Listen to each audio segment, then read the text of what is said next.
Voltou assim, ó, tipo, saiu o decreto na quarta-feira, eles voltaram na quinta. Aqui tá. E aqui as municipais e estaduais eu não sei quando é que volta. Mas eu acho que vai todo mundo voltar ali. As estaduais eu acho que demora um pouco, talvez, para voltar ao presencial.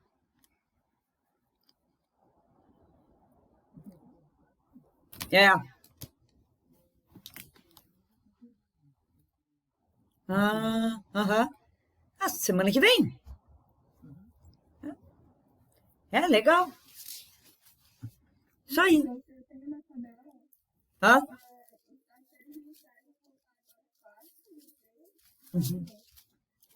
hoje é dia 3.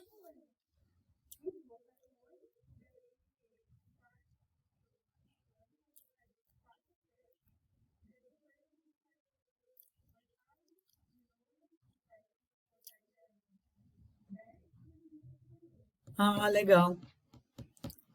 É isso.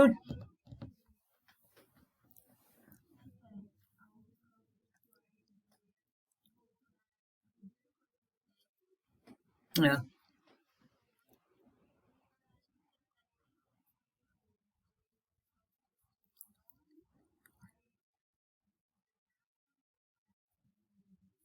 Uhum, uhum.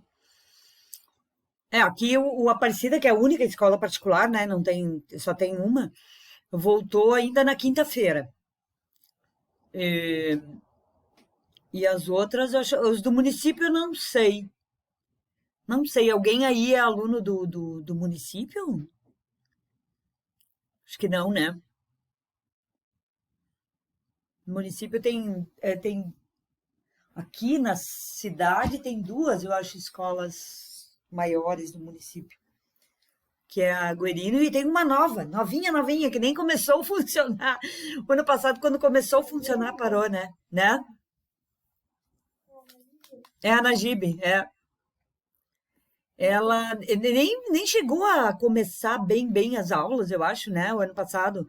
Começou, tipo assim, começou e 15 dias depois eles suspenderam as aulas. Foi mais ou menos isso que aconteceu. Então,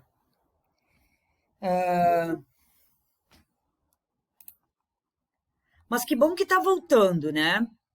Eu tinha uma ressalva, né? Claro, eu acho que todo mundo tem que se cuidar e essa doença ela é bem mais séria do que possa parecer, né? A gente sabe que as nossas vidas, né, foram alteradas para sempre com essa pandemia, né? Para quem pegou, quem perdeu, gente, quem não pegou, mas teve que ficar isolado, né? Mas tem umas coisas que não fechavam a conta, né? Caramba, eu posso fazer qualquer coisa, até ir tomar uma cerveja no bar, se eu quisesse, né? Porque os bares estavam abertos e as escolas fechadas. Isso não tinha muita coerência, né? Eu penso que não é o caso de vocês, né? Que vocês conseguem acompanhar as aulas, mesmo online, mas conseguem acompanhar. Mas muita gente não consegue acompanhar a aula online. Consegue, não vai. E não é tão longe quanto a gente pensa da gente, né? Tem gente, sim, aqui na cidade, em Veranópolis também, que não tem internet, por exemplo, né? Como que faz para acompanhar? Então, assim, foi uma perda gigantesca para quem estava na escola. Um ano bem complicado, né? Mas, graças a Deus, tá voltando. Tá voltando, né? E vocês vão voltar ao presencial. O que é bom, né? Bom para todo mundo. Espero que não dispare os casos, porque daí sim, né? Daí. Mas tomara que não, né? Vamos acreditar que não vai, que a gente não vai ter uma explosão de casos, né? Tomara que não. Vocês também devem estar loucos para voltar, né? Não só pela, mas até para rever os amigos e tal, né? Que é legal, né? Camille.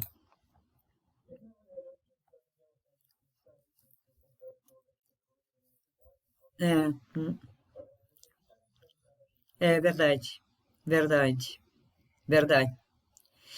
E vocês imaginam o que que é para uma criança pequena ficar sem aula e com aula online para uma criança, sei lá, de 7, 8 anos, uma que está se alfabetizando. É, é, é. Aí acho que é mais complicado. Eu tenho uma sobrinha que tem uma criança que tem 1 ano e 2 meses. Tem 1 ano e 2 meses. Essa criança não conhece outras crianças. Nunca teve contato. Nunca teve, né? Difícil a vida assim, né? É uma criança que não tem contato com outras. Então é complicado, é bem difícil. Mas, né? Escolas retornando, o que é bom. Vocês todos então vão retornar, né, para suas escolas, retornar ao antigo. Eu espero que isso fique, né? Tomara, porque tomara que fique, né? Porque se o brabo é abrir agora e daqui a pouquinho fechar de novo, né? A gente está numa situação difícil ainda, de alta, né, de casos. Ah, tá descendo, tá caindo, mas ainda tá alto, né? Ainda tá bem alto. Mas vamos lá, né? Vamos acreditar que isso vai se manter assim, né? E que a gente vai conseguir se virar. Vamos lá, tirar uma fotinho aqui das presenças para eu não me atrapalhar depois. E no mais, alguma novidade? Alguma novidade ou não? Não, né?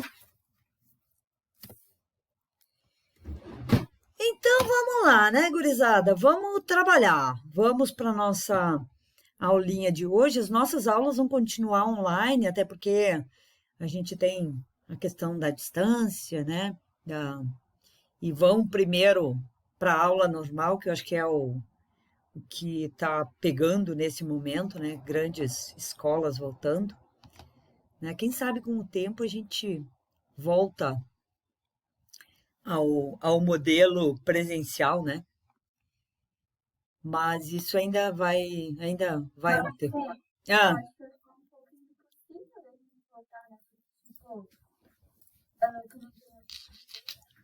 é, é, é. É com essas turmas muito difícil, muito difícil. E até porque tá funcionando, né? No online, até bom. Então eu tenho que sair de casa de novo para ir pro curso, né? Faz de casa que é bom, é legal até, né? Então, vamos lá, gurizada, vamos lá. Hoje a gente vai falar um pouquinho sobre negociação, né?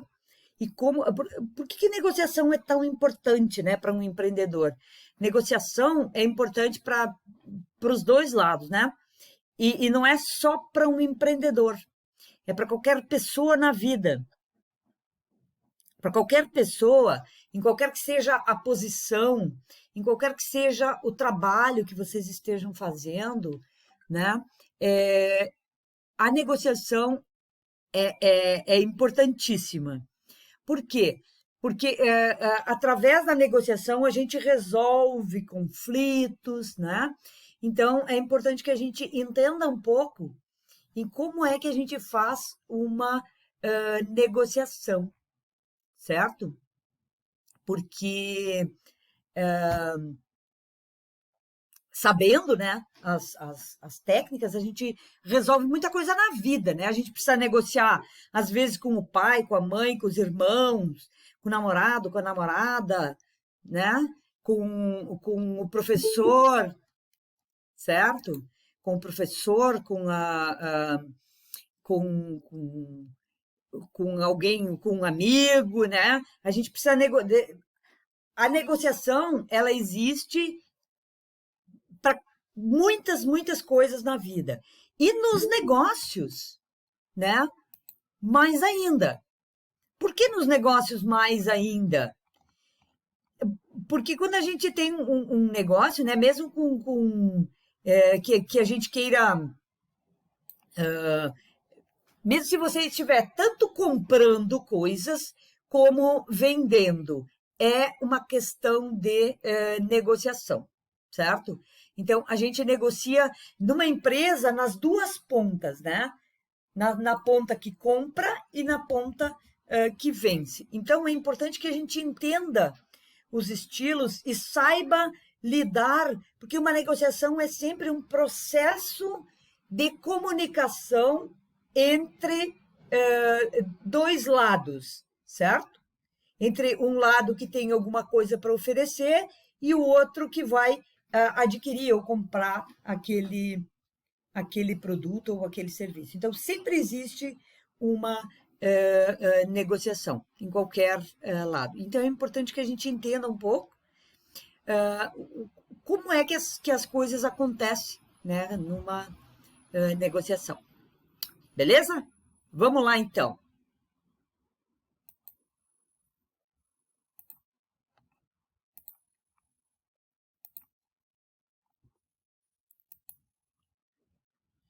Eita.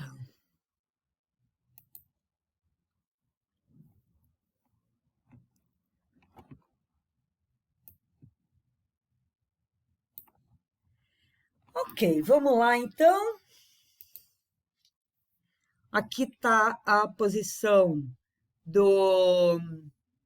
da entrega de tarefas, né, da semana.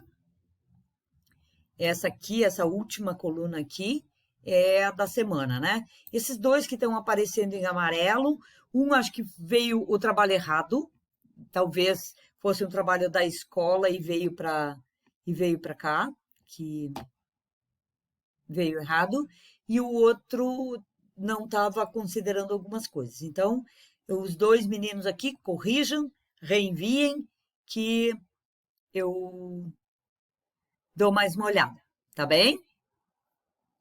Muita gente com trabalho atrasado, muita gente que não fez, né? Nenhum. Então, gente, vamos botar em dia, né? Vamos botar em dia esses trabalhos. Tá certo? Vamos lá. Então, o resumo das nossas aulas anteriores, certo?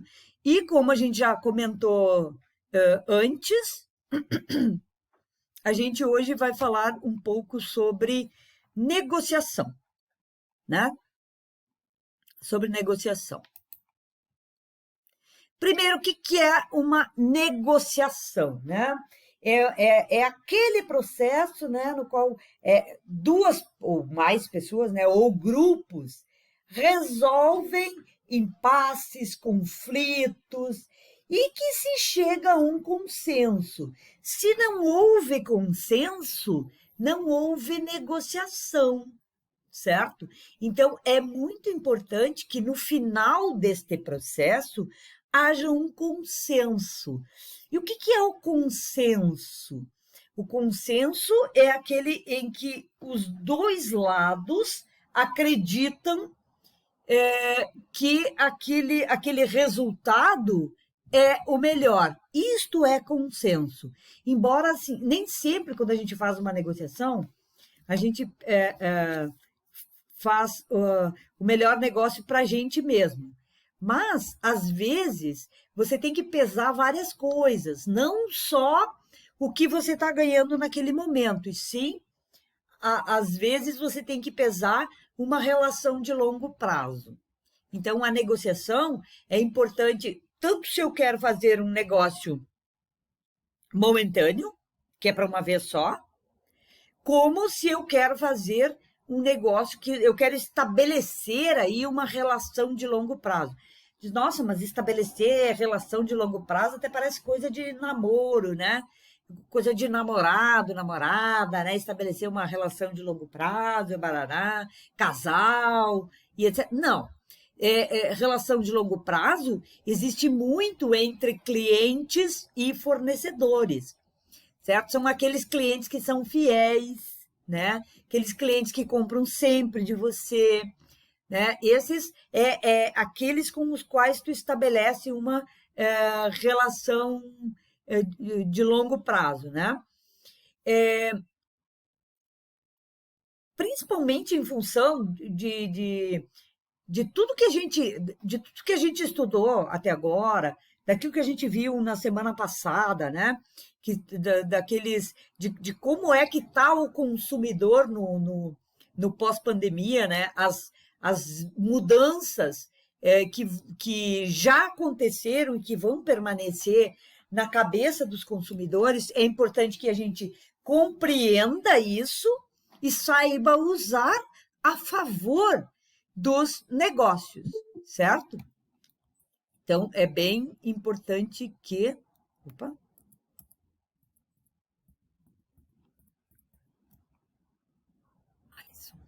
Uhum. É bem importante que a gente, então, estabeleça essas relações, né? Então, para que a gente chegue num consenso, tenha uma negociação produtiva, né? Tem algumas estratégias, né, que a gente pode utilizar para que essa negociação ocorra, né? E algumas coisas que a gente tem que prestar atenção também, né? Não é só usar uma estratégia, e sim prestar atenção, né? Principalmente prestar atenção nas reações do outro lado, né? Então a gente tem que prestar atenção. E então, às vezes, assim, você escolhe uma estratégia, mas você tem que, durante a negociação, dar uma olhada se isso aí está funcionando ou se não está funcionando. Porque nem sempre a coisa, às vezes assim, ó, você estabelece uma estratégia, mas você chega lá, se você não se der conta, pode ser que ela não esteja funcionando. E de você tentar mudar a estratégia de negociação durante a negociação, inclusive. Beleza? Então, por que é importante, então, ser um bom negociador, né? A gente já falou várias coisas, né?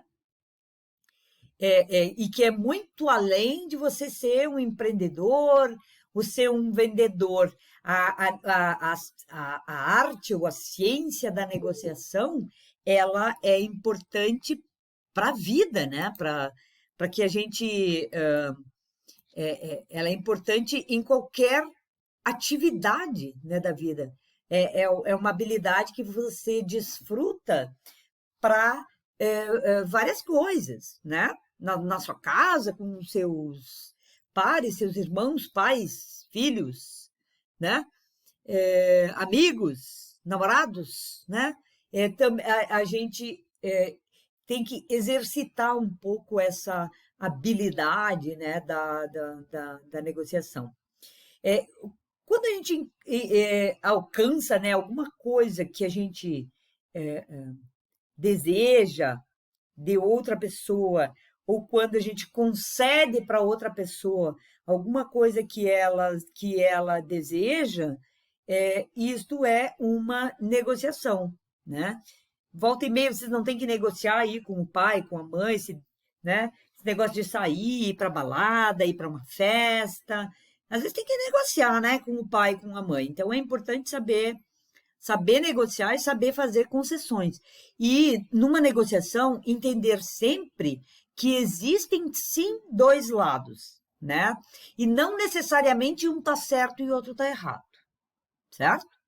É importante que, quando a gente atinge um consenso, é porque a gente conseguiu ver o lado bom dos dois lados, certo? Então, esse é o melhor resultado de uma negociação, é quando a gente chega no consenso. Tá entrando mais gente, que é bom, que é bom. Vamos lá, então. Né? Que tipos de negociação existem? Ah, mas precisa saber o tipo. Não precisa saber pelo nome, não, né? Você precisa entender que existem vários tipos de negociação, né? E que elas influem sim na sua vida, certo? Então, é por isso que é importante. A distributiva, né? Ela distribui o valor que está sendo negociado entre as partes. Assim, mas se eu vou negociar com meu pai a, a, a ida para uma festa, né? Eu não tenho um valor envolvido. Como não tem um valor? Tem sim. Lembrem sempre que valor não significa dinheiro e não significa valor monetário, certo? Então, às vezes, para que um lado ganhe mais, o outro precisa ganhar menos, né? E tá tudo certo, não tem nada errado nisso. Né? Um ganha um pouco mais, outro ganha um pouco menos, numa negociação, depois você vira a coisa numa outra negociação, né? Você vai lá negociar com o teu pai para ir para uma festa, aí ele diz assim, ó, não, tudo bem, mas antes de ir para a festa, você tem que lavar o carro. Beleza, né? É uma negociação. É uma troca? Se aceitar, dói menos. Aceita que dói menos, né? Então, às vezes, a gente tem que aprender a fazer concessões também, certo? Às vezes, um lado ganha mais do que o outro numa negociação, mas isso não significa que na relação vai ser sempre um mesmo lado que ganha mais do que o outro, certo? A negociação integrativa, ela permite a ampliação do valor para ambos os participantes, né? E é quando ela melhora o resultado para os dois, né? Para ambos. É o famoso ganha-ganha, né? Que numa negociação eu ganho e você ganha. Os dois saem ganhando alguma coisa, né? No caso do festa lavar o carro, ou festa arrumar o quarto, ou festa limpar a casa, né? Ou festa lavar a louça, os dois estão ganhando, certo? Os dois estão ganhando. É um tipo de negociação do tipo ganha-ganha. Então, onde a gente gera ganhos mútuos, sem necessidade de competir, certo? Quando a gente vai, na última aula a gente falou que tinha um dos comportamentos, né, dos consumidores no pós-pandemia é o pechinchar, né? E a gente também acaba sendo um pechinchador quando vai comprar, porque a gente compra, se você vende, você também compra. Então, você tem que usar essas técnicas de negociação para os dois lados, tanto quanto quando você vai comprar, quanto quando você vai vender, certo? Então, se quando você compra, você espreme demais, por exemplo, quando a gente espreme demais no preço, às vezes você está matando a sua galinha dos ovos de ouro, né? Ou você está matando o seu fornecedor. Então, pensem sempre numa relação justa, certo? Que você consiga ter um resultado bom, mas que o seu fornecedor também tenha um resultado bom. E vice-versa, você com o seu cliente, né?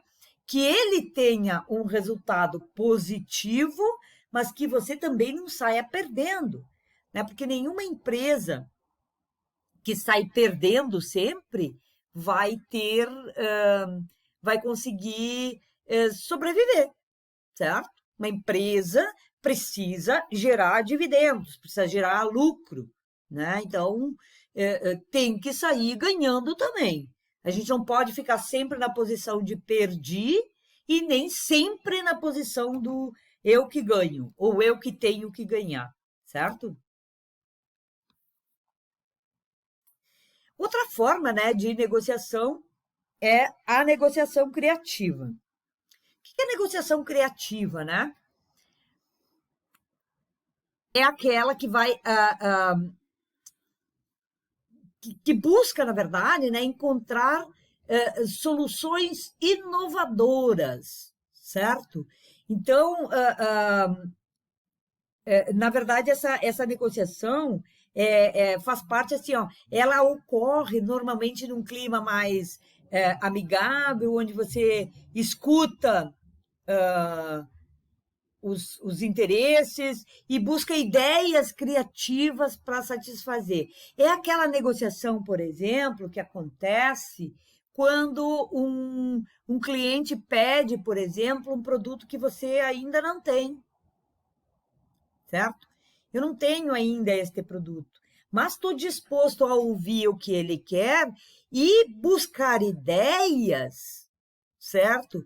Que possam satisfazer essa necessidade, uma necessidade nova, né? Ou para um produto novo, ou para uma forma diferente, né? O seu cliente diz assim, ó, agora, por exemplo, eu quero que você, ao invés de esperar eu fazer o pedido, que você me mande a mesma quantidade toda semana, certo? É uma negociação. Para você vai ser bom, porque você tem uma venda certa, e para ele é bom porque ele não precisa estar fazendo pedido, né? Esperando prazo de entrega, certo? Então, é uma negociação, nem sempre é para um produto novo, pode ser uma forma diferente de você entregar, né? De você pegar o pedido. Eu criei agora uma venda pela internet. Eu não tinha, mas criei agora. Ou o contrário. Agora eu vendia só pela internet, agora eu criei um ponto físico, certo? Ou não, agora eu tenho uma forma, o teu cliente está propondo, por exemplo, ou você está negociando com o cliente uma forma diferente. Tô vendendo aqui o meu serviço por assinatura, certo? Você faz aí uma assinatura e tem direito a não sei o quê, faz um plano, né? Eu lembro que quando as minhas filhas eram pequenas, tinha uma espécie de um plano com um dentista, que você contratava, por exemplo, por 6 meses. E aí pagava um valor mensal e tinha direito, e aí lá tinha todas as questões de direitos que tinha, né, daquele plano. Não era tipo um plano de saúde, né, que você tem direito a quase tudo, que é regulamentado e tal, mas era uma forma do profissional também ter uma clientela certa, né? Então, ele tinha clientes certos. Você tinha, sei lá, direito à limpeza uma vez por mês, mais não sei o quê, mais não sei o quê, né? E pagava, tipo, todo mês por 6 meses. Aí tinha era um valor menor. Então, assim, quando a gente busca uma novidade, ou quando o seu cliente está propondo, ou você tem uma coisa nova para propor, tente fazer esse tipo de negociação criativa. Porque muitas vezes, assim, ou você não está preparado para ouvir a nova necessidade do cliente, ou ele não está preparado para escutar a tua nova proposta, a tua proposta diferenciada, a tua proposta inovadora. Então, é importante que se negocie isso numa base mais amigável e escutando sempre, né? Porque às vezes a gente acha que nossa, é uma excelente oportunidade, e se você não escutar o que o teu cliente tem para falar ou para dizer, a gente acaba perdendo, às vezes, o cliente, certo? Bom, agora quais são as principais qualidades de um bom negociador? O que uma pessoa precisa ter para ser bom negociador? A primeira delas é uma boa capacidade de comunicação, certo? Uma boa capacidade de comunicação.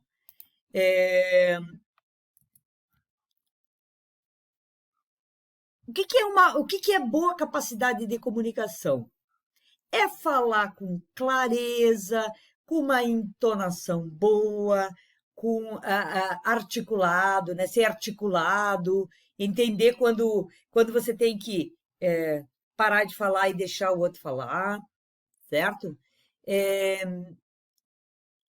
O bom comunicador é aquela pessoa que você não cansa de ouvir e que ela normalmente é bem convincente, né? É isso. Quem tem uma boa capacidade de comunicação, principalmente, né? Para a gente ter. É possível desenvolver, dizer, mas eu não sou bom de comunicação.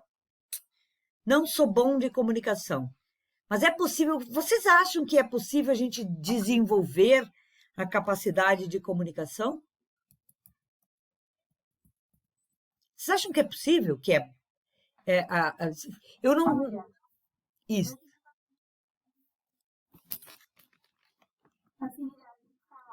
Aham.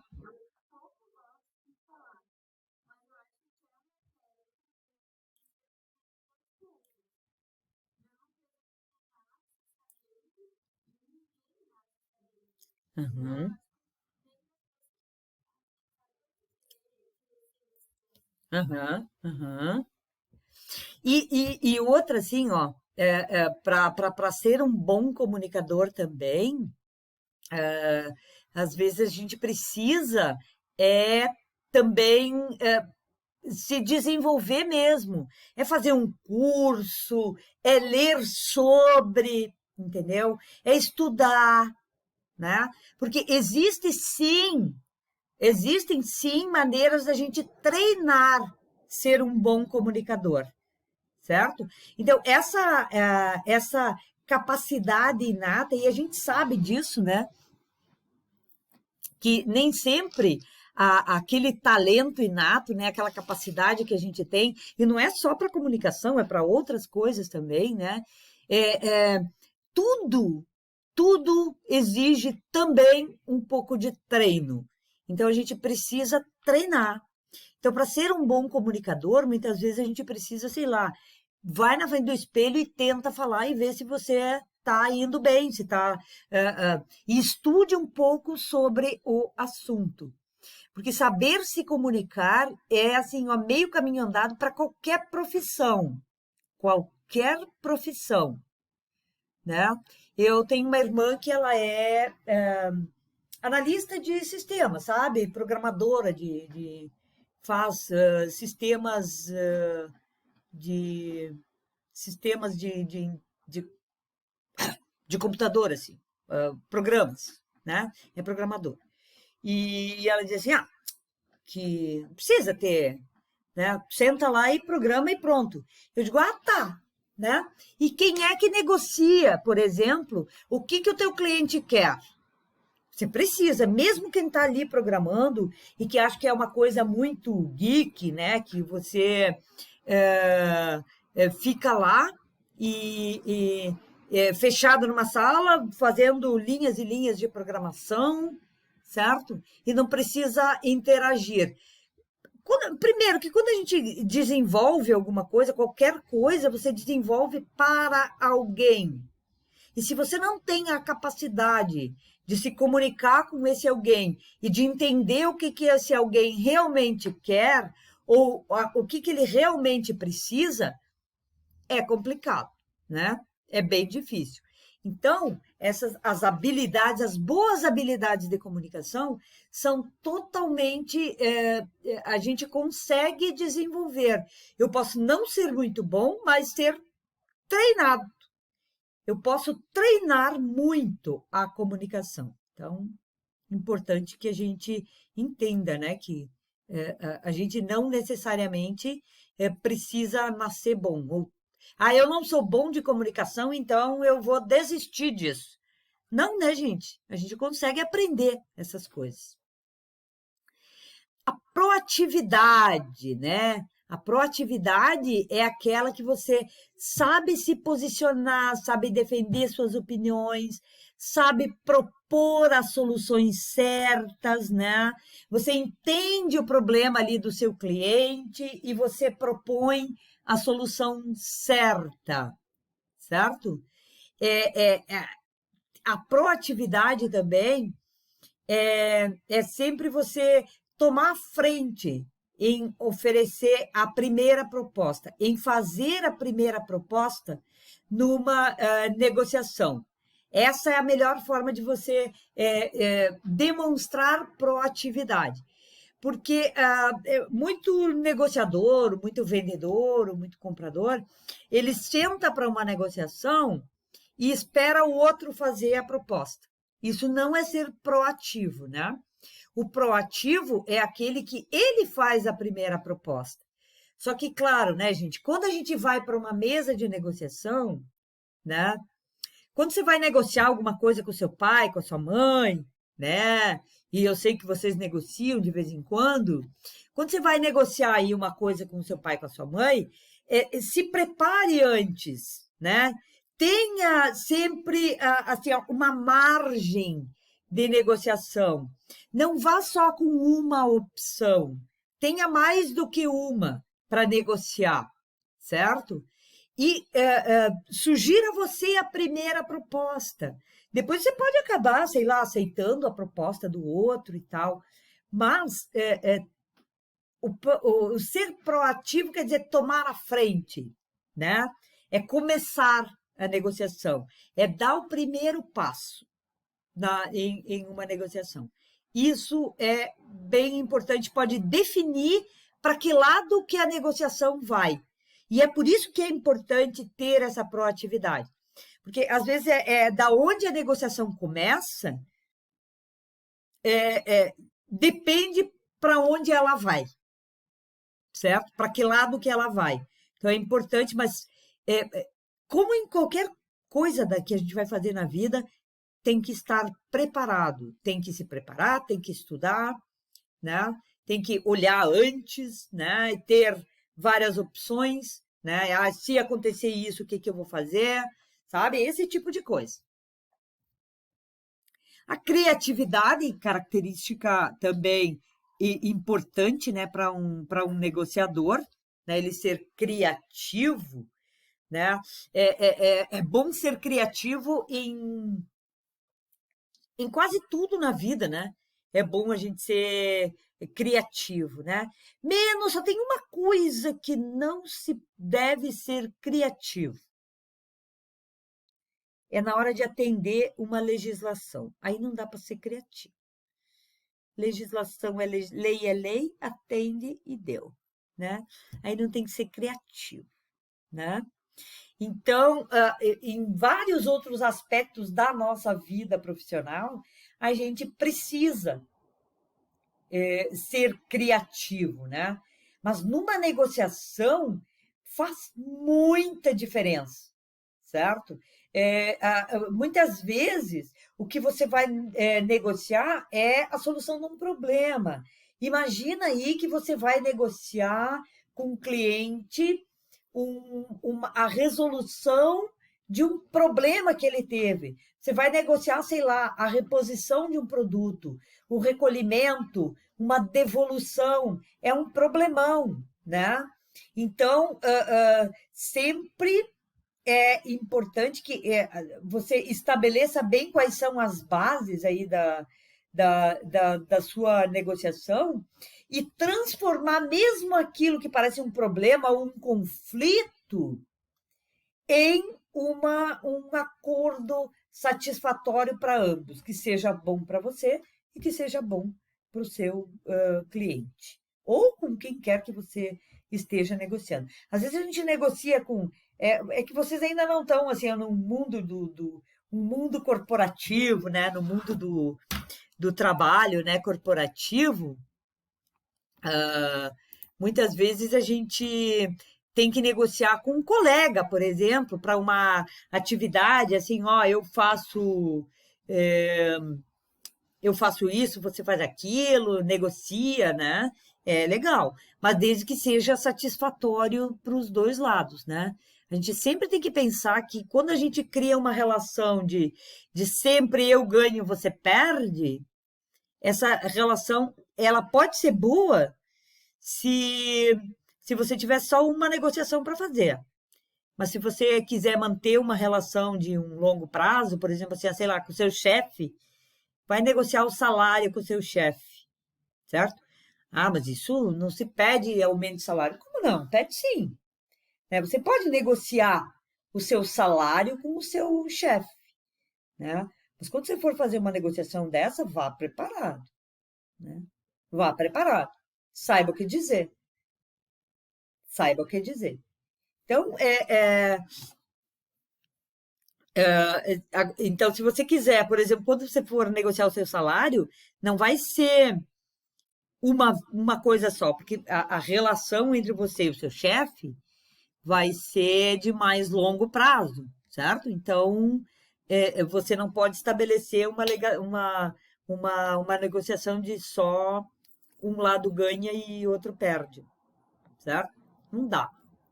Não dá porque você precisa ficar mais longo prazo. Agora, quando é uma negociação só, às vezes acontece. E pode ser bom também, né?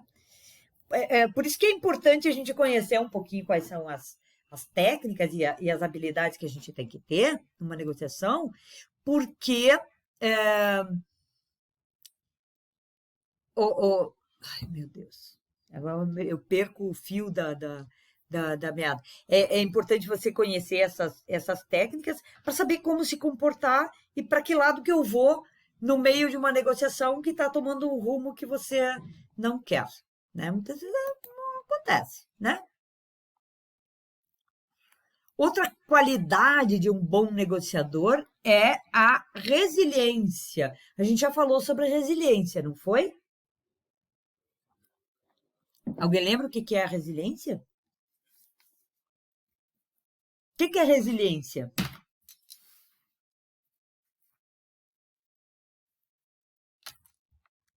Hein, pessoal? Alguém lembra?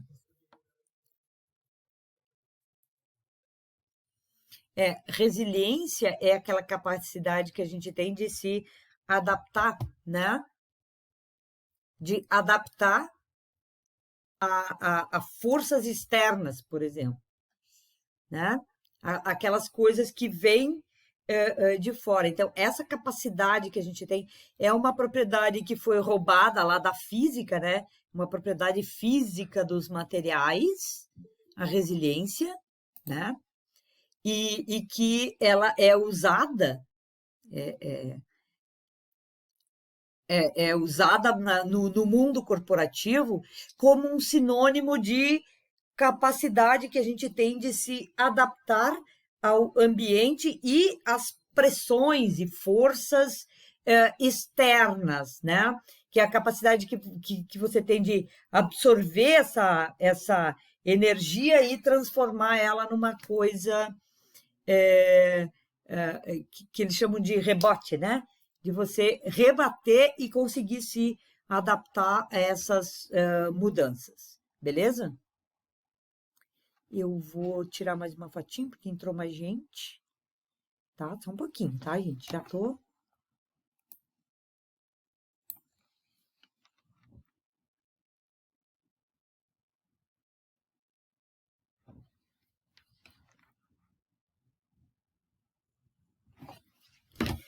Beleza! Vamos lá. Então, a resiliência, né, que é a capacidade de se adaptar, né, às mudanças e a essas forças externas, né?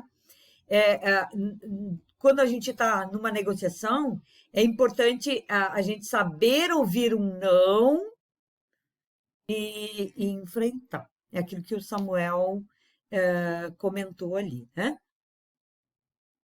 A empatia, né?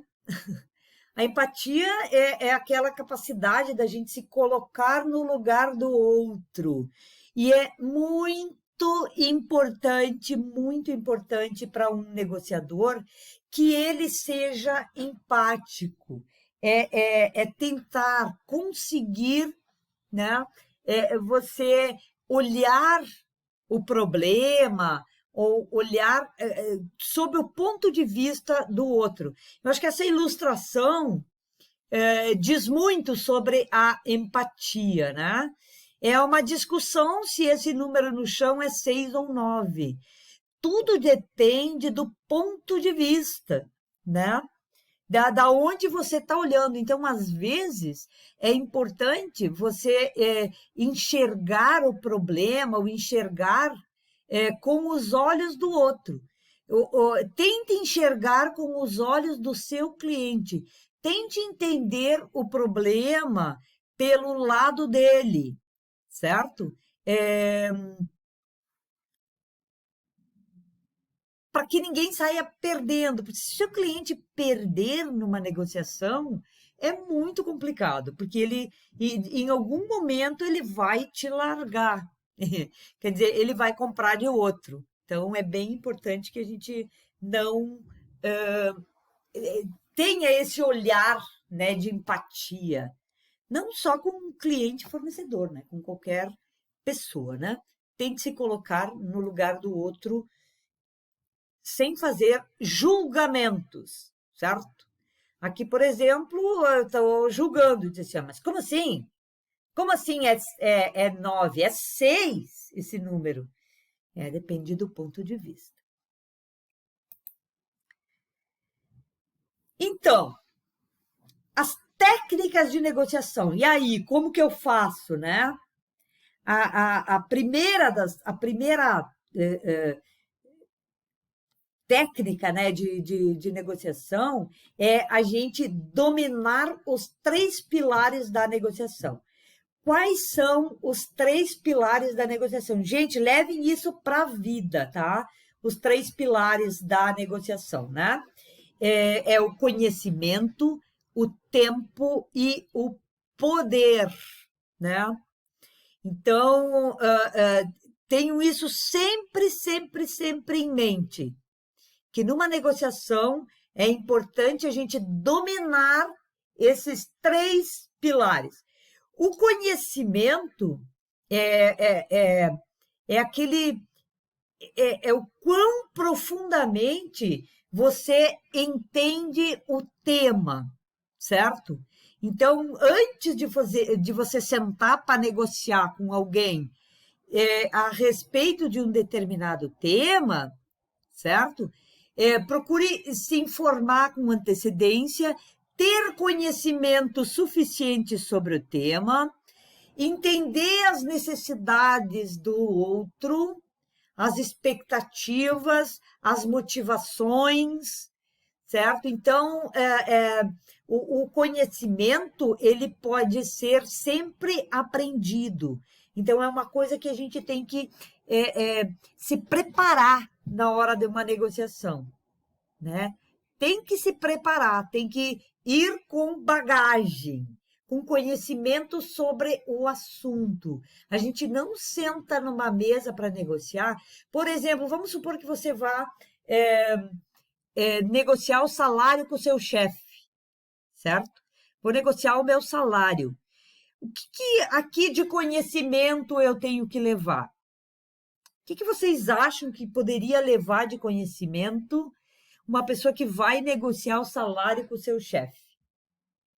Vamos lá.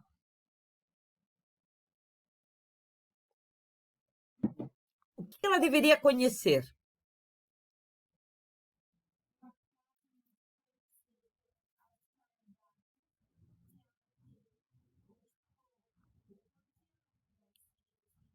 Uhum, uhum. Que mais? Que mais que precisa conhecer antes de negociar o salário com o chefe?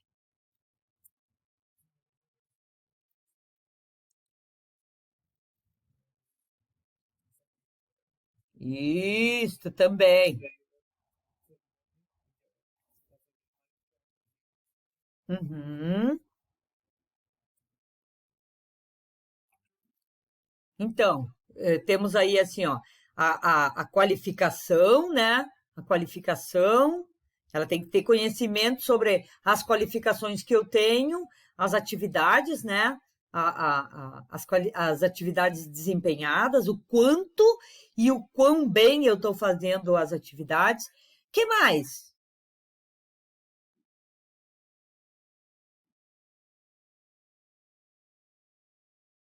Mais nada?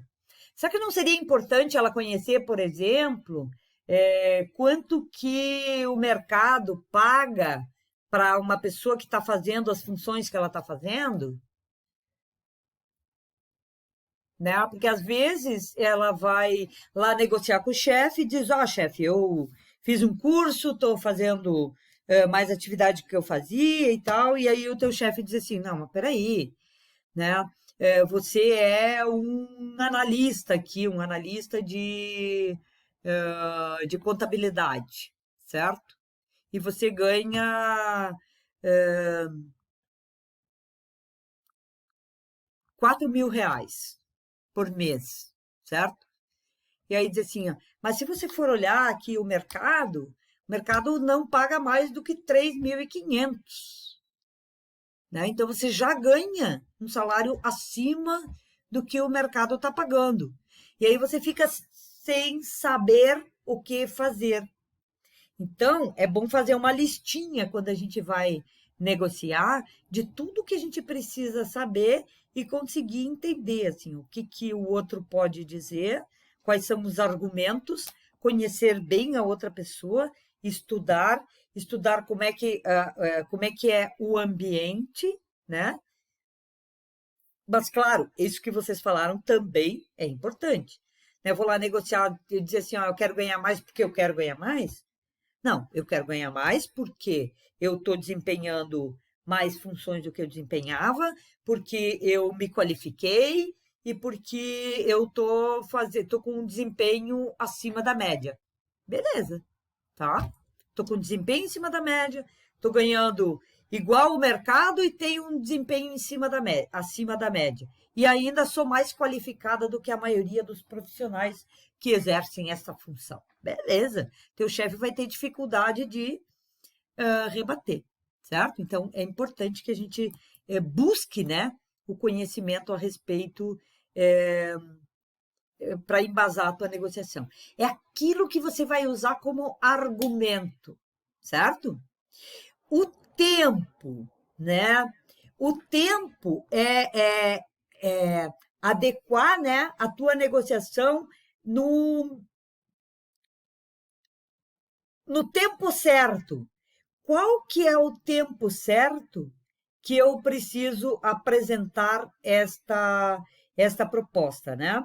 Então, claro, se a gente está falando aqui sobre vendas, né? Eu posso, por exemplo, eh, ter o tempo assim, ó, aproveitar uma data específica, Dia das Mães, Dia dos Namorados, né? É, sei lá, Semana do Consumidor, a Black Friday, né? Para fazer essa negociação, para fazer oferecer uma promoção, para fechar um negócio com mais clareza. Ah, é uma feira de negócio, certo? Naquele timing certo. O timing não é o tempo, é quanto tempo eu gasto para negociar, e sim qual é o tempo certo para eu apresentar a oferta, certo? É, precisa entender o contexto e saber com quem a gente está negociando. Então, o outro é uma parte importantíssima sempre de uma negociação. Beleza? Terceiro é o poder, né? O poder é a influência, a convicção, né, nas decisões. É o quão influente você é e o quanto que você domina aquele assunto que está sendo tratado e e demonstra uma certa segurança. Quando você tem poder, é a capacidade de fazer prevalecer a tua posição, certo? Então, eu vou negociar lá o salário, é fazer prevalecer a tua posição. Por isso que é tão importante a gente, o conhecimento, né? O conhecimento é o primeiro dos três grandes pilares da negociação, né? Porque com o conhecimento eu posso também exercer o poder. A gente sabe, né, de que conhecimento ele se transforma em poder, certo? Ele se transforma em poder. E numa negociação é importante e dá uma certa segurança, certo? E você se demonstrar esse conhecimento e poder, certo? É mais fácil de você levar a negociação o mais próximo possível dos objetivos, dos teus objetivos, quando você entrou para essa negociação. Mas o poder não significa que você pise no outro, certo? Pise na outra pessoa. Não significa, né? Pelo contrário. Pelo contrário, isso não é exercer o poder. O poder, né, ele sempre vem com uma... É difícil a gente dosar a mão, né, do poder. Mas ele é importante? É, mas tem que dosar a mão. Tem que dosar a mão, né, no poder. A gente não pode também transformar ele numa coisa negativa, certo? Tem que ser positivo. Segundo, né, a segunda técnica de negociação é o refletir sobre a postura, a sua postura, né, durante a negociação. Como é que a gente age durante o processo de negociação? Qual que é a nossa postura? O que ela provoca no negociador? Vocês já ouviram falar num livro chamado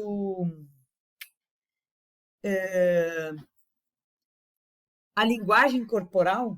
Acho que é esse o nome, alguma coisa do gênero. Alguém já ouviu falar?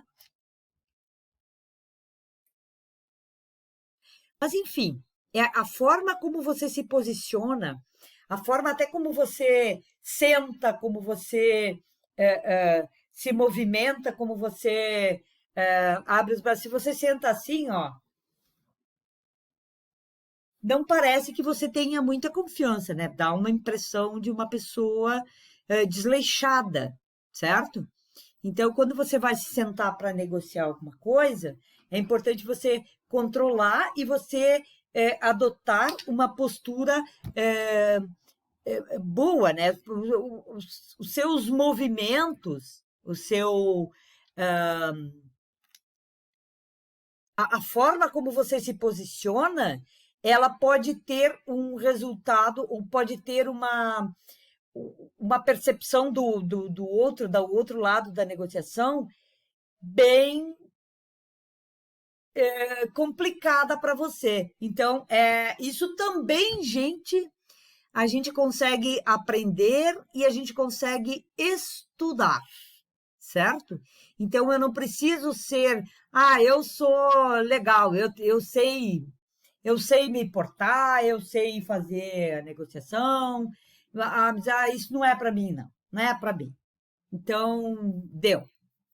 Eu não sei fazer isso, eu sou ruim, as pessoas não gostam, mas, cara, dá para você se desenvolver, dá para você estudar e dá para você crescer nesse sentido, né? Então, como é que você age durante o processo todo, você pode levar a negociação para um lado ou para outro.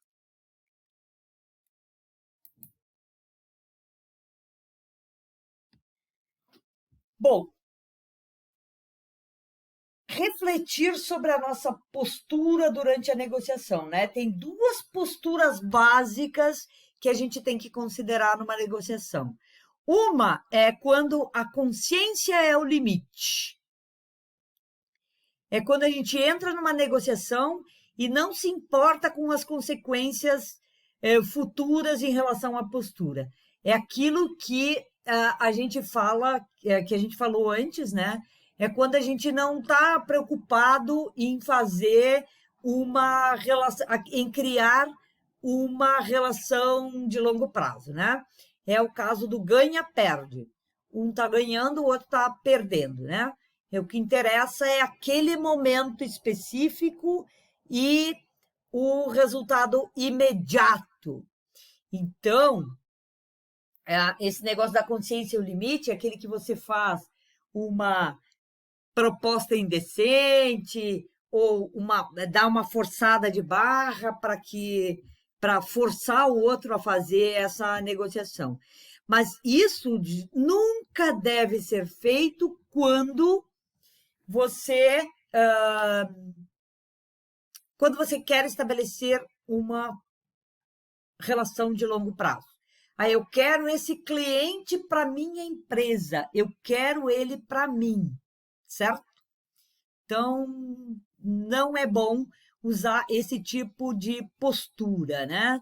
No qual a gente dá uma forçada de barra, faz propostas mais malucas, né? Então, por isso que é importante a gente saber qual é que é o objetivo, né, da negociação. Qual que é o objetivo dessa negociação? Aonde que eu quero chegar, né? Quero estabelecer. Por exemplo, esse tipo de coisa não dá para a gente usar com o pai, com a mãe, né? Na hora de fazer uma negociação, né? Por quê? Porque com o pai, com a mãe, é uma relação de longo prazo, né? Você não tem, não vai ser só aquela negociação que você vai fazer com o seu pai e com a sua mãe, né? Você vai fazer várias outras depois. Então, é importante que estabelecer uma relação mais de confiança, certo? E outra postura, né, durante a negociação é o manter as relações duradouras, né?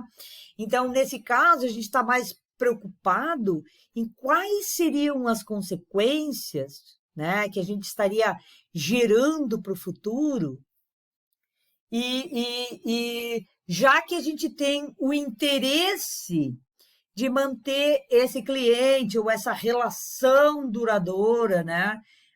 Com o namorado, sei lá, com a namorada. Já que eu quero uma relação duradoura, o tipo de negociação tem que ser diferente, né? É aquele do ganha-ganha. Então, onde a gente busca ganhos para as duas partes, né?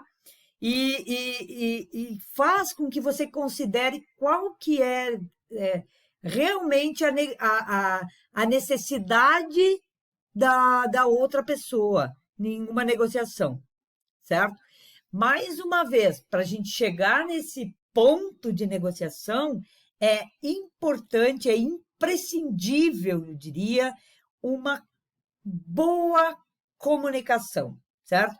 Uma comunicação mais assertiva, certo? Numa negociação assim, ó, em que a gente não usa uma boa comunicação, é muito difícil a gente ter um resultado positivo, né?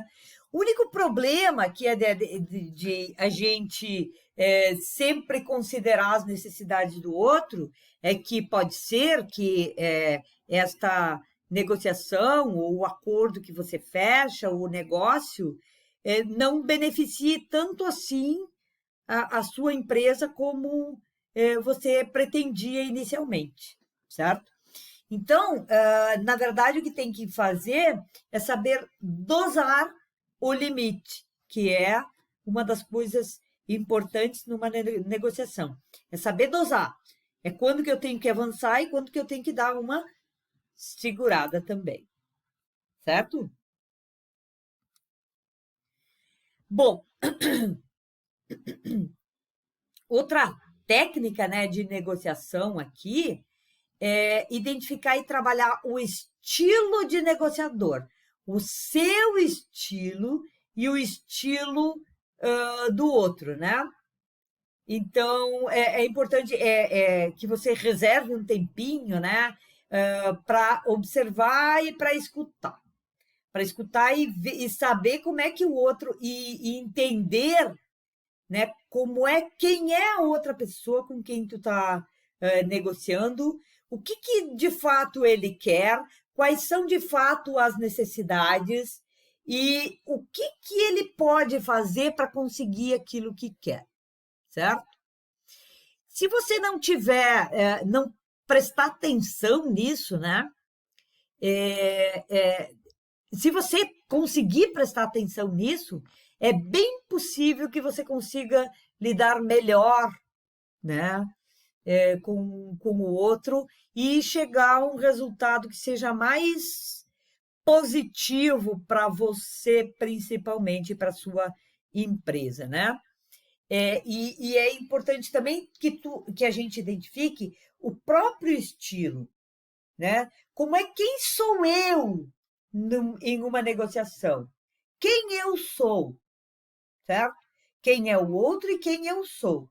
Existem vários, isso aqui também, né? A gente tem cursos específicos, né, para linguagens, e para a gente identificar, tem testes, né, para identificar que tipo de negociador eu sou, certo?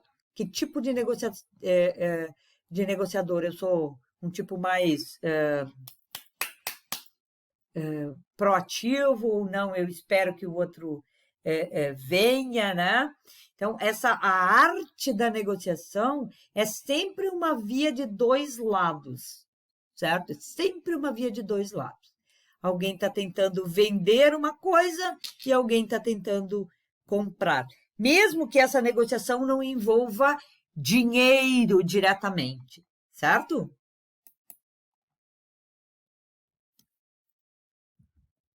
Bom, então, vamos ver os principais estilos de negociador, né? O estilo competitivo. Quem é o negociador competitivo? É aquele que começa a fazer ofertas irreais, né? E dá preferência para o outro fazer a primeira proposta. Isso é competitivo. Isso acontece porque ele quer tirar o maior proveito possível. Sabe aquele negócio de você começar uma negociação botando uma régua alta? Quer dizer, eu boto um preço bem acima para depois poder dar desconto, né? Isso não é bom, certo? Não é bom. É você sempre ele quer tirar o estilo competitivo, ele quer tirar mais proveito, né, para ele mesmo e não dá muitas concessões, certo? Não é aquele que vai fazer muitas concessões. Não, é isso e deu. Não vou fazer concessões, certo? É aquele competitivo. Para conseguir o que quer, ou seja, para conseguir vender ou ter sucesso, né, nessa negociação, ele vai evitar fornecer muitas informações e buscar extrair o máximo de informações que puder do outro. Para quê? Para conseguir jogar, né? Esse comportamento normalmente também bom para uma negociação curta, certo? Que serve só para aquela situação. E onde o outro é visto como teu adversário e não como um parceiro, certo? Então, o competitivo é aquele que realmente entende a negociação como um jogo, certo? E eu preciso vencer o jogo. Isso é ser competitivo. E é sempre no conceito ganha-perde. Isso é ruim? Pode ser ruim para algumas coisas e bom para outras, certo? Então, você ser um negociador competitivo, às vezes, pode ser interessante. O ideal o legal seria a gente conseguir mesclar, né, os estilos. Mas é importante a gente se conhecer, entender o seu tipo de negociador, qual que é o meu estilo de negociação, para que eu consiga também entender como me comportar. Ó, isso aqui não é legal, não é legal eu fazer. Esse é meu estilo, mas eu vou estudar, né, e tentar fazer uma mescla num outro estilo, porque isso aqui pode ser sim bom, mas pode ser um tiro no pé também, certo? Porque é sempre assim, né? O competitivo. Se eu perco, o outro ganha. Então, eu não quero perder, então eu faço poucas concessões. O estilo cooperativo, eles não enxergam o outro como oponente ou adversário, e sim como um parceiro, né? Então, eles estão mais dispostos a revelar mais dados, né? A explicar mais, a fazer mais concessões, fazer mais ofertas, mas eles querem realmente um relacionamento, um relacionamento de longo prazo, que continue no futuro. Então, se eu estou negociando a primeira vez com um cliente, eu quero que esse cliente fique, que ele mantenha uma relação com a empresa também para o futuro, que ele seja aquele cliente que compra sempre, sabe? Essas coisas. Então, o perigoso desse estilo é que esse negociador, né, ele forneça mais informações do que o necessário, certo? Quando se fornece informação demais, informação é uma coisa que tem que ser dosada, né? Ela não pode ser nem de menos, que prejudique a sua negociação, e nem demais que você consiga ser passado para trás e não consiga defender os seus próprios interesses. Quando você fornece informação demais, né? Por exemplo, sei lá, eu vou dizer para o cliente, digamos assim, não, eu tenho uma margem de lucro de 50%, certo?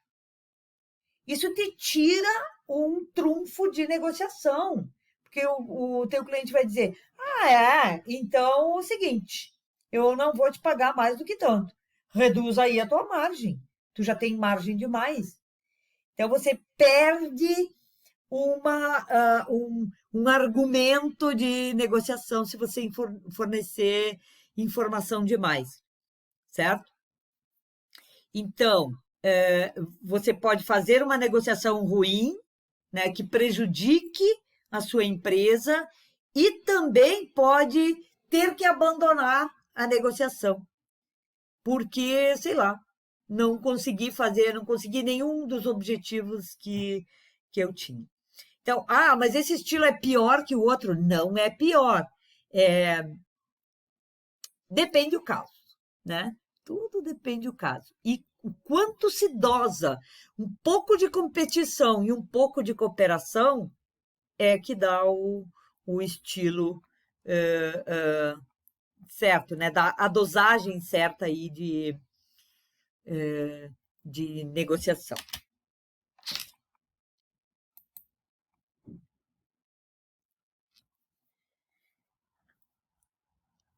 Outra técnica, né, de negociação é definir claramente os objetivos. Então, por isso a gente já falou, inclusive, sobre isso, que o planejamento é muito importante, certo? Muito importante.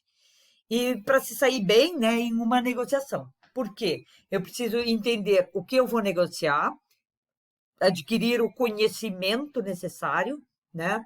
Fazer a negociação no tempo certo, que são os 3 pilares, né? E transformar aquele conhecimento em poder, dar uma certa segurança, né? E por isso que é tão importante que a gente planeje uma negociação. Então, se você está planejando pedir aumento para o seu chefe, né? Planeje, faça uma lista de por que você merece e tenha sempre na manga aquela questão, procurar entender que tipo de argumento o seu chefe pode usar contra você e que te derrube, né? Como é o caso, por exemplo, do que, sei lá, você ganha acima do que o mercado tá pagando, né?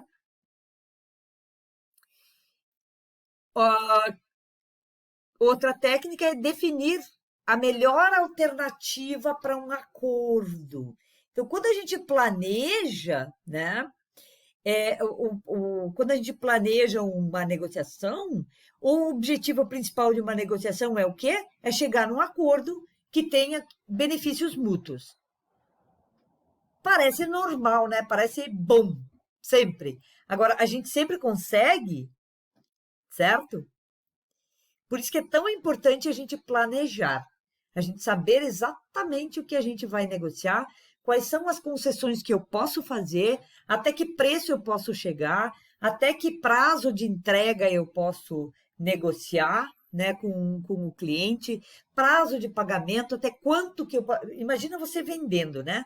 Eu posso negociar, sei lá, o valor do produto, o prazo de entrega, o prazo de pagamento, né? Um brinde, um desconto, certo? Então, é importante que você tenha muito claro quais são os seus limites, né? Até onde você consegue chegar com aquela negociação.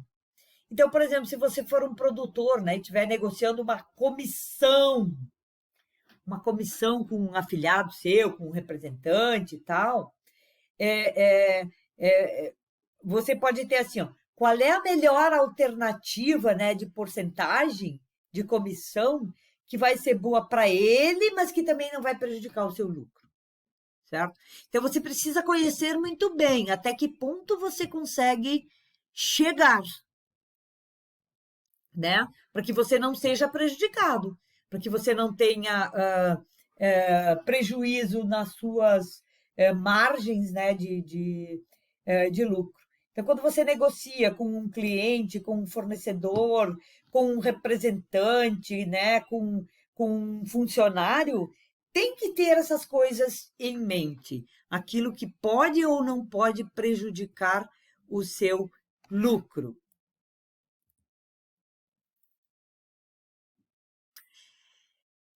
Também estabelecer as condições para que o outro se sinta à vontade. Se é você que está comandando uma negociação, você tem que deixar outra pessoa também à vontade, né?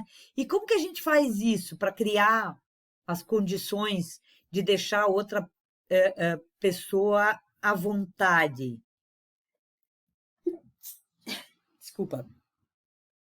Né? Primeiro, ter equilíbrio emocional, né? Ninguém consegue ir para uma negociação desequilibrado emocionalmente. A gente não consegue nem ir para uma negociação se não tiver um pouco de equilíbrio emocional.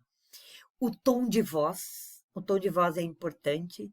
Eu não posso ter aquele tom de voz nem gritando, né? Como eu grito, por exemplo, né? Nem gritando e nem falando muito baixo, sempre no mesmo tom, né?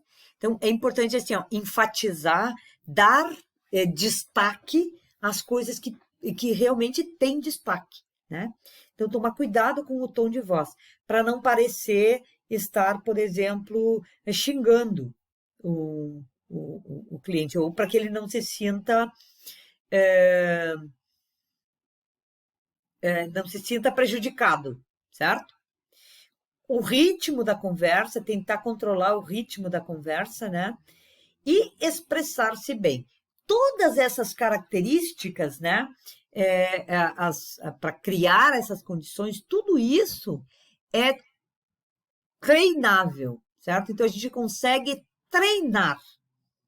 A gente consegue treinar o nosso equilíbrio, a gente consegue treinar o tom de voz, né? Entender direito como que entonação é que eu uso para cada coisa, né?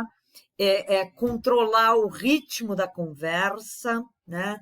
E expressar-se de maneira que o outro compreenda. Isso é importantíssimo em uma negociação. Muito, muito, muito importante. Beleza? 7, então, saiba fazer concessões, certo? O que é fazer concessões? O que é fazer concessões? Alguém sabe dizer? O que é fazer concessões? É barbada, gente.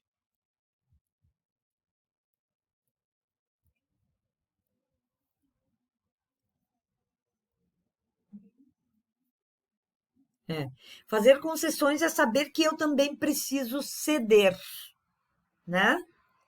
Então, tenha isso em mente, que numa negociação, você precisa, em alguns momentos, claro, você não vai fazer uma concessão de uma coisa que você não pode, né? Mas tenha isso em mente, que você precisa, de vez em quando, fazer concessões também, certo? Então, se a gente não fizer nenhuma concessão, dificilmente as duas partes saem satisfeitas, né? A gente tem que ter uma abertura para modificar um pouco os termos da oferta e entender que assim, ó, que as coisas não são tão rígidas, né? Então eu tenho uma oferta e não posso mexer em nada. Então você tem que ter uma margem aí para negociar com o seu cliente, fazer algumas concessões. Ele tem que entender que ele também está conseguindo alguma vantagem nessa negociação. Então, tem que ter aí uma margem para concessões. Se você não fizer nenhuma, o seu cliente ou a outra parte vai sempre ter a sensação de que perdeu, certo? Apresentar múltiplas ofertas. Então, quando você for negociar, já leve várias ofertas diferentes, para que, por exemplo, assim, ó, você consiga, né, apresentar para o seu cliente ali várias opções, ao invés de apenas uma por vez. Muitas vezes, quando a gente faz isso, torna a negociação mais flexível, faz com que o outro enxergue valor em pelo menos uma das propostas, né? E também, muitas vezes, evita que você tenha que fazer muitas concessões em uma negociação. Então, quando for fazer uma negociação, leva pelo menos umas 3 ofertas para apresentar. Então, quando você for negociar lá com o seu chefe, vá com umas 3 ofertas aí para ver. Começa da mais alta, claro, e depois vai apresentando outras ofertas. Beleza? Não, mas eu posso ter uma oferta assim, eu posso ir negociar com o meu chefe e dizer assim, ó, eu posso fazer o seguinte, ó, chefe, né, se você me conceder, sei lá, 10% de aumento de salário, eu posso assumir esta outra função aqui, esse outro trabalho aqui, certo? Ou, né, não, se você não consegue dar os 10%, então, sei lá, 6%, mas aí eu não vou conseguir assumir esse trabalho aqui. Então, eu vou fazer uma outra coisa, certo? Então, é esse tipo de coisa que a gente pode levar aí como oferta aí para o seu chefe quando você for negociar o seu salário. Beleza?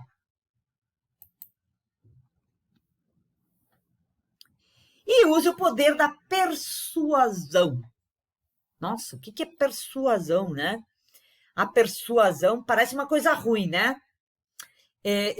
Persuadir parece que sei lá, eu vou enganar, né? É que a gente usa essa palavra muitas vezes com um sentido meio pejorativo mesmo, mas nem sempre, aliás, o sentido verdadeiro do persuadir é indicar algo vantajoso e convencer essa pessoa a tomar a decisão por aquilo que você está dizendo que é melhor. Não significa necessariamente que você está enganando a outra pessoa. Pelo contrário, você está apresentando uma proposta vantajosa e está tentando convencer a pessoa de que aquela oferta é realmente vantajosa, tá? Para você conseguir persuadir alguém, obviamente a primeira coisa você tem que ter um bom planejamento, boa comunicação, de novo, ó, boa comunicação, deixar o outro à vontade, ter empatia, né? Saber se colocar no lugar do outro, certo? É para se deixar ser convencido, né? E, por fim, utilizar os gatilhos mentais, né? Os gatilhos mentais, eles em geral são aquelas respostas automáticas do cérebro, certo? É quando o nosso cérebro responde automaticamente a um determinado estímulo e que a gente, às vezes, toma uma atitude ou faz alguma coisa sem saber exatamente por quê, né? Isso se chama gatilho mental. É o cérebro toma aquela decisão sem mesmo você ter se dado conta, sem você ter percebido, né? Por exemplo, apelar, né, para escassez, né, que para aumentar a sua venda, é um gatilho mental, que você diz assim, ó, é as últimas unidades, só enquanto durar o estoque, ou somente até o dia não sei o quê, até o final da semana, somente até as 24 horas de hoje. Vocês veem muito isso, né, também. A gente percebe, tem muito disso, né? Usa o gatilho da escassez. Aí você diz assim, ó, caramba, eu queria comprar esse produto, mas estava aqui me enrolando. Aí você olha e diz assim, bah, caramba, tchê, é só até hoje. É só até hoje, vou ter que comprar. E aí você toma a decisão baseado nesse gatilho, porque você pensa, nossa, se eu não aproveitar agora, deu. Não consigo mais. Então tenho que aproveitar antes que termine, antes que acabe. Batam as últimas unidades. Vou, sei lá, garantia minha, vou comprar agora, então, certo? Então, mas tem muitos gatilhos mentais que podem e devem ser usados em uma negociação, certo? Basta a gente saber utilizar. Só que isso é um assunto para a próxima aula. Nós vamos falar então sobre gatilhos mentais, né, para a gente utilizar. Oi? Por quê? Próximos capítulos, não esqueçam. O próximo capítulo. Ah, meu Deus do céu. Não, não. Ai, ai. Eu vou mostrar agora para vocês um videozinho que é, na verdade, uma piada, mas que demonstra um pouco, em forma divertida, né, uma negociação e como que a coisa acontece, certo? Em forma realmente de piada, tá? Vamos ver. Para a gente terminar se divertindo um pouco.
É engraçado, né?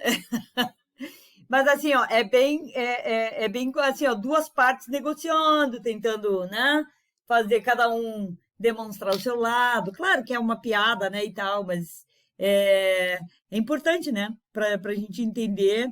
E depois, inclusive, né, daí tu retorna lá para a empresa e tem que explicar por que que negociou daquele jeito. É importante. Por isso que é importante a gente ter aí a negociação. Beleza? Então vamos ver sobre a tarefa da semana aqui. Opa. Tarefa da semana. Então, duas questõezinhas. Com qual das qualidades aí do bom negociador você mais se identifica? E explica por quê. E quais técnicas de negociação você acha que você poderia usar com os seus clientes? Beleza? Entendido?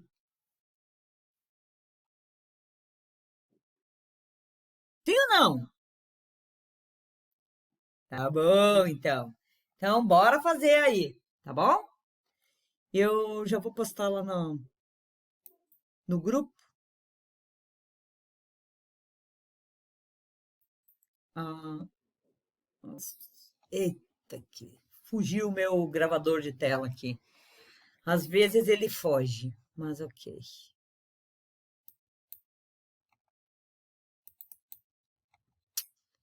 Vamos ver se ele aparece em algum lugar. Espero que sim. Opa,